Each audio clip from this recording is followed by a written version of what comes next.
चलिए सभी साथियों को धावक परिवार की ओर से सभी साथियों को जय हिंद। आज तो आप लोगों को शायद बहुत अच्छा लगा होगा या तो बहुत खराब भी लगा होगा। क्या अब सोचे होंगे कि रॉबिन भैया आए हैं तो ज्यादा करवा दिए, ठीक ना। लेकिन याद रखिए करना तो पड़ेगा। क्या आज यहाँ नहीं करेंगे तो ग्राउंड से फिर बाहर हो जाएंगे, समझ गए ना। जब भी आप ग्राउंड आते हैं तो ये सोच के आइए कि मुझे मेरा दिमाग प्रॉपरली इस ग्राउंड में ही होना चाहिए, ठीक ना। यदि दौड़ रहे हैं तो इस हिसाब से दौड़िए। आपको ये लगे कि आज मेरा ज्यादा टाइम लगा है तो कोशिश करेंगे कल मेरा कम टाइम लगे, और इस चीज पे ध्यान देना है आखिर मेरा ज्यादा टाइम लग रहा है तो क्यों लग रहा है। अपने आप से हमेशा सवाल कीजिए, आपको जो सिखा रहे हैं उनसे आप क्वेश्चन कीजिए, समझ गए ना। ऐसा नहीं कि दौड़ लिए उसके बाद आए अरे आज तो पीटी कर लिए, आज तो मेरा रनिंग हो गया, आज हाई जंप लॉन्ग जंप हो गया, चलो आज का दिन काटने के लिए नहीं आना है, समय काउंट करने के लिए नहीं आना है, बदलाव लाने के लिए आना है, समझ गए ना। समय काटने के लिए नहीं आना है, घड़ी देखने के लिए नहीं आना है, कोई घड़ी नहीं लाएंगे।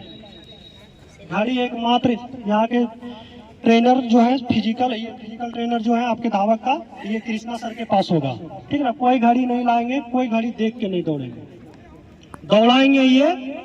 यदि 5 मिनट लगे, 6 मिनट लगे, 7 मिनट लगे, टाइम ये बताएंगे, समझ गए ना।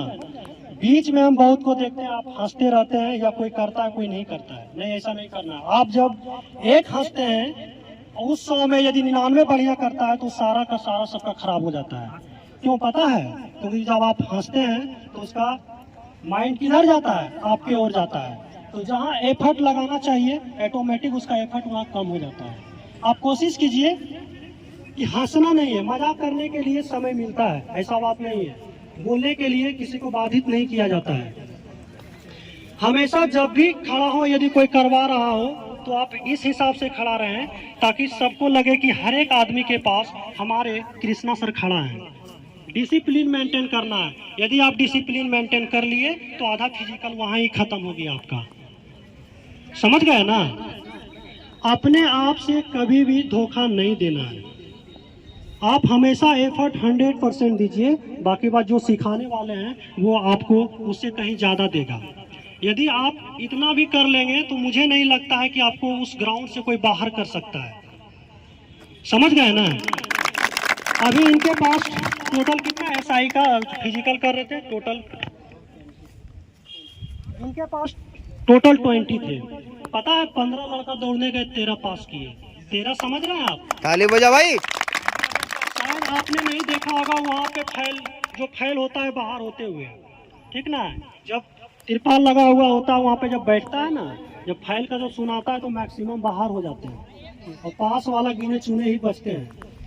लेकिन उनमें से इनके पास मात्र 15 गया और 13 पास किया। आप समझ सकते हैं कि किस क्वालिटी का ये फिजिकल करवाए होंगे।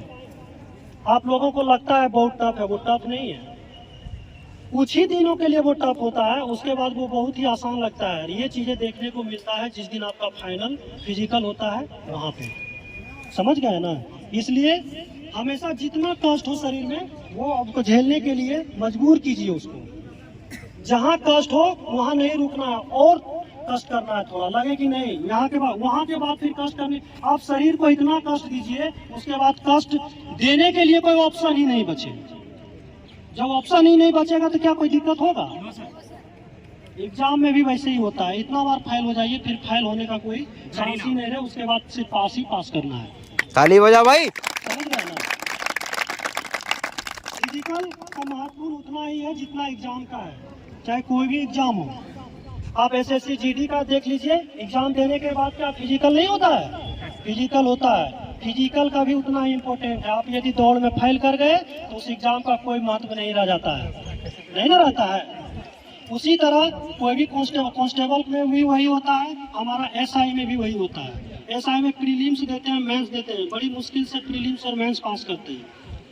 लेकिन फिजिकल में बहुत को देखते हैं कि वो मेहनत ही नहीं करता है, तो वो ऐसा भी पढ़ने से क्या फायदा। फिजिकल में भी उतना ही आपको टाइम देना है जितना हमें पढ़ने में देते हैं, क्योंकि फिजिकल में तो और दिक्कत है, लॉन्ग जंप, हाई जंप। अब वो हमारा उम्र रहता भी नहीं है 16, 17, 20 साल का, जो कि बढ़िया से हम हाई जंप और लॉन्ग जंप कर लें। तो आप लोग कंटिन्यू मेहनत कीजिए और ग्राउंड को स्किप नहीं कीजिए, ठीक है ना। ऐसा नहीं कि कभी नानी घर, कभी मौसी घर, तो कभी जीजा घर, तो कभी साली घर, ये सब नहीं चलेगा, ठीक ना। यदि नौकरी आपको करना है तो ग्राउंड में आपको ही आना पड़ेगा और मेहनत भी आपको ही करना पड़ेगा, समझ गए ना। आप अपने आप से धोखा नहीं दे सकते, किसी पे जितना भी सारा है, सारे रिलेशन को बसते बैठे